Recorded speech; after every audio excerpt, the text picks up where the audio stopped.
Hey there, ladies and gentlemen, and welcome back. I'm your host, Patsun, and today we're gonna be taking a look at r/entitled people, where an entitled Karen caught the fury of a major general. Let's begin. Entitled Army Wife versus Major General, posted by Reddit user A Quiet Borderline. So this isn't my story, but from one of my friends. This happened a long ago and names and some details have been changed to protect the innocent. My friend, who I'll call Lucy, lives in a town with a pretty good-sized army base. To make some money between semesters of college, Lucy took a summer job as a waitress at a local restaurant that is popular with the officers and their families. Lucy is liked as a waitress, to the point that patrons will ask to be seated in her section. But you're not here for that story, are you? You're here for the entitled people. And oh boy, did Karen not disappoint. It was a Friday evening, so it was packed. There's at least an hour wait, the kitchen is zipping and Lucy and her coworkers are on their toes. Fortunately, it's mostly regulars so they're patient and even leaving nice tips and paying compliments to the wait staff and owner. Enter Karen. Karen, who Lucy had never seen before, was seated in Lucy's section and begins the usual Karen tirades, complaining about the wait, sending her pasta dish back a total of 3 times because it wasn't cooked just right, husband's rank name dropping, yada yada yada. Lucy, easily the most patient and kind-hearted person I've ever met, but even she was getting frustrated. Then the bombshell dropped. Like most places in this town, the restaurant offers a military discount. However, thanks to this being abused in the past, people wanting the military discount must show their military ID in order to qualify. There are signs posted on the doors and on the menu stating this. Most patrons are understanding of this, but as you can guess, Karen is not one of those people. It's time for the check and Karen asks for the military discount. Lucy, polite as ever, asks for Karen's military ID. Karen, what did you say? Lucy, can you please present your military ID for the discount? Karen, don't you know who I am? Lucy, I'm sorry, ma'am, but company rules state that your ID must be shown to get the discount. Karen, are you calling me a liar? Lucy, no, ma'am, but in order to qualify for the discount, you must show your military ID. Karen, my husband is Kyle, married to a bitch. He's a second lieutenant at the army base and he knows people. Lucy is trying to keep her cool, but she told me that she wanted to cry. Karen,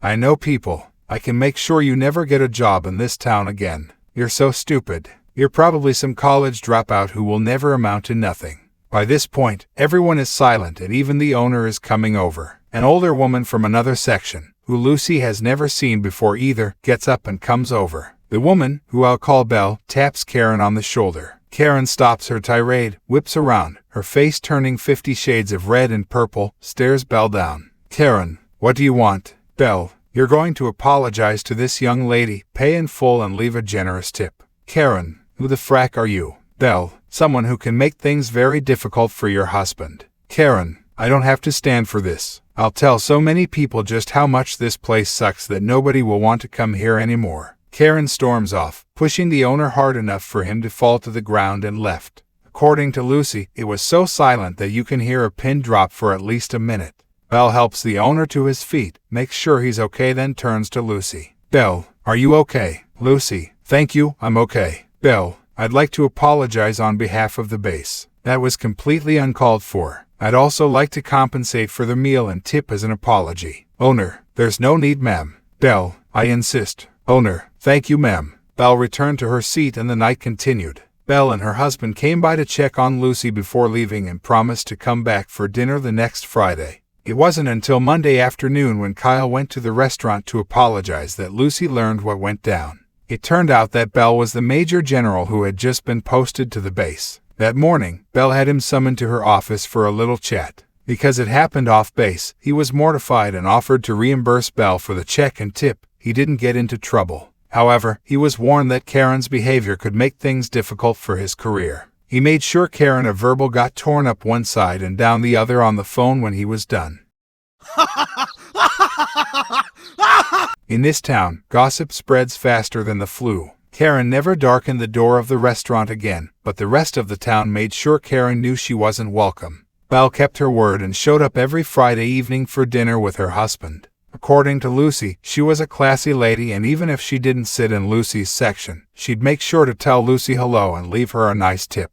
TLDR, Karen tries to pull husband's rank on waitress, which almost derailed her husband's career.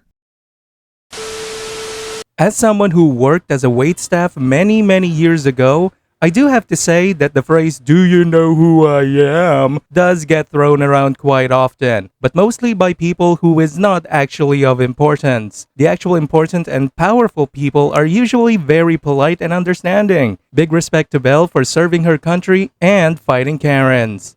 And now for today's second story. Deliberately deplete my prepaid phone balance? You will pay for it 1,000 times over. Posted by Reddit user Mint Condition. I went to middle school in the early 2010 seconds, right before smartphones really took off. I got my first phone right before starting 6th grade. It was a slide phone with a pay-as-you-go plan that cost 10 cents per minute for calls and per text message sent or received. Worse yet, sending or receiving photos cost 25 cents each. It was very expensive, and my parents only gave me $100 a year for this. If I exceeded the amount, I had to cover the rest with my limited birthday and Christmas money I had. Fortunately, most of my friends were good about helping me preserve the balance. They would call and I'd let the call drop but immediately call back on a landline so it wouldn't count as a call, and they'd email me or message me on Skype for most things. Everything was good until Derek joined the group in 7th grade. At first we thought he was funny, but we quickly got fed up with him as he was very unpleasant and exhibited many antisocial behaviors. He started drama within the friend group and also caused issues between us and other kids outside of the group.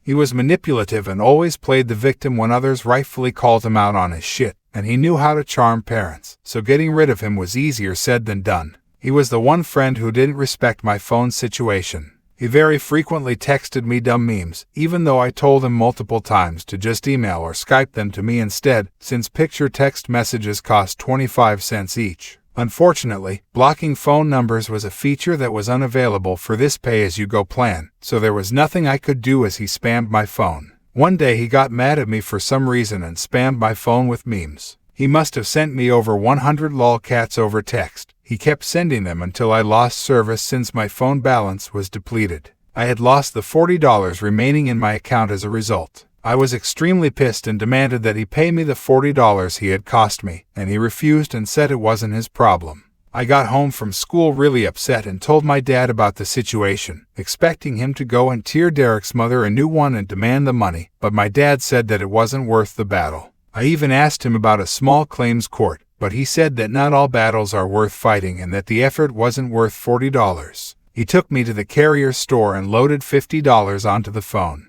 The carrier changed my phone number, and they managed to block Derek's number. They had initially said that blocking phone numbers wasn't possible with this plan, but my dad insisted and would not leave the store until they did it.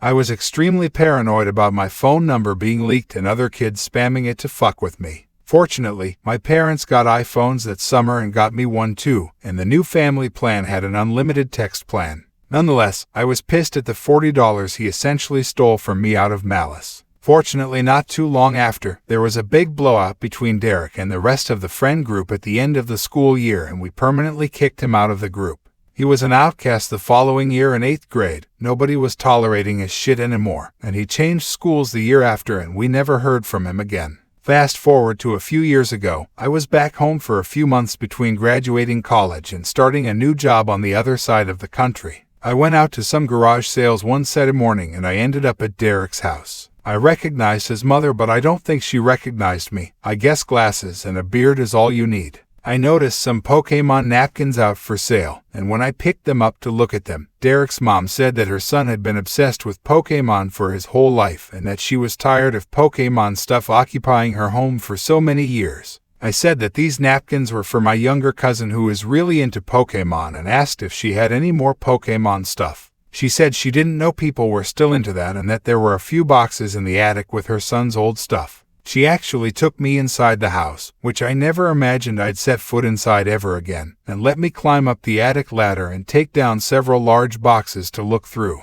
The first one had Christmas ornaments in it and other junk, but I freaked out inside when she opened a box jam-packed with Pokémon video games in the original boxes, though I kept my cool on the outside. The whole reason I had agreed to go inside in the first place was because I was holding out hope of this exact scenario happening. See, I knew Derek was obsessed with Pokemon. Our friend group liked Pokemon back in the day even when other kids thought it wasn't cool, but Derek was on a whole different level. Nerd! He bragged about his Pokemon collection all the time. At the time he had every single main series game in the original box, and in mint condition as he always had to add in. I went to his house once and he was showing me his collection. He yelled at me for touching one of the games. Nobody was allowed to touch them except him. He had many older Nintendo games in excellent condition, but Pokemon was his favorite.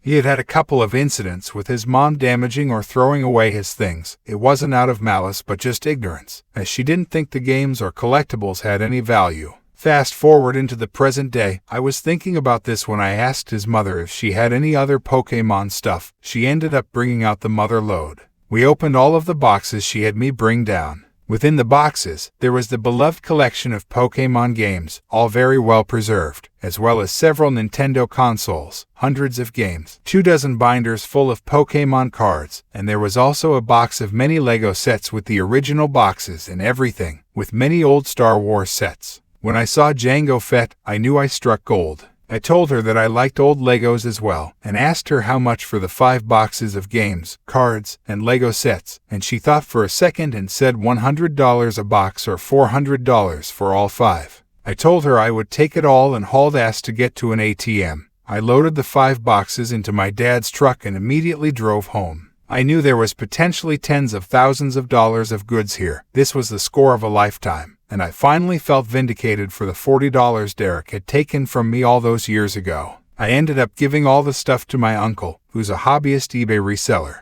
He offered to sell it all. He was willing to go through the effort and sell everything individually, and despite my insistence, he said he wouldn't take more than a 10% cut of the profits after all fees and taxes. We went through and logged every single item along with the estimated value, and the total of the whole lot was about $40,000. 40,000 was a poetic number since this was 1,000 times the value of what Derek stole from me all those years ago. My uncle sold most of the lot before the end of the summer and ended up writing me a check, though it was considerably less than 40,000. It was still a life-changing amount of money for me. I was able to pay off my remaining student loans and put the rest towards a down payment on a new car. Wow, I didn't know the asshole tax was that high. Well done, young man. Anyways, OP added even more details down in the comments. Marvelous. I just wanted to know Derek's reaction. Yeah, I can only imagine how that interaction went down. I imagine Mom would have initially excited to tell Derek that she got $400 selling his old stuff that was just collecting dust in the attic, only for him to explode on her for practically giving away what I'm assuming is the majority of his net worth. As for the comments feeling bad for her, I don't at all. She was very pleasant to deal with at the garage sale, but she was awful back when we were in middle school. She always downplayed and excused Derek's behavior. He could do no wrong. On more than one occasion she complained to the other parents that we were bullying her son when we got fed up and called him out on his shit. There's a good chance I've permanently damaged their relationship, as I imagine he will resent her for this forever. What a nice family. Viewer support is the best way for me to remain independent and continue bringing you these daily videos, which will always be here on my channels for you to watch absolutely free. So please consider subscribing to me on Rumble and on YouTube. Both will be linked in the description box down below.